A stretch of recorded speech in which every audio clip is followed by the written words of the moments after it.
It's the story of milk, based on a true story. Alright, hit it. Did you know in order for a cow to produce milk, she needs to be pregnant first?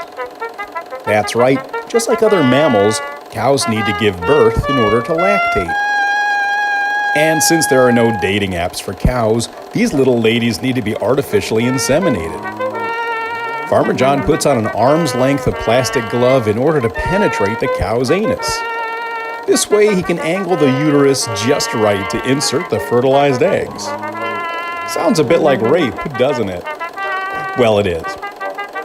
After the cow has given birth, she and her newborn are separated forever. Can't have that little baby taking all that precious milk you need for your coffee and cornflakes.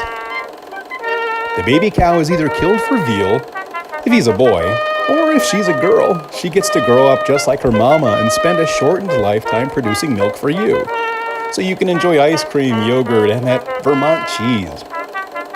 So the next time you pour yourself a tall glass of milk, stop to think about how it got there, and how every glass of milk at least one cow was raped and one baby was abducted. Now, doesn't that sound like a up system? But you don't have to contribute to this when there are plant-based versions of all your favorite foods. Why not don't do dairy and go vegan?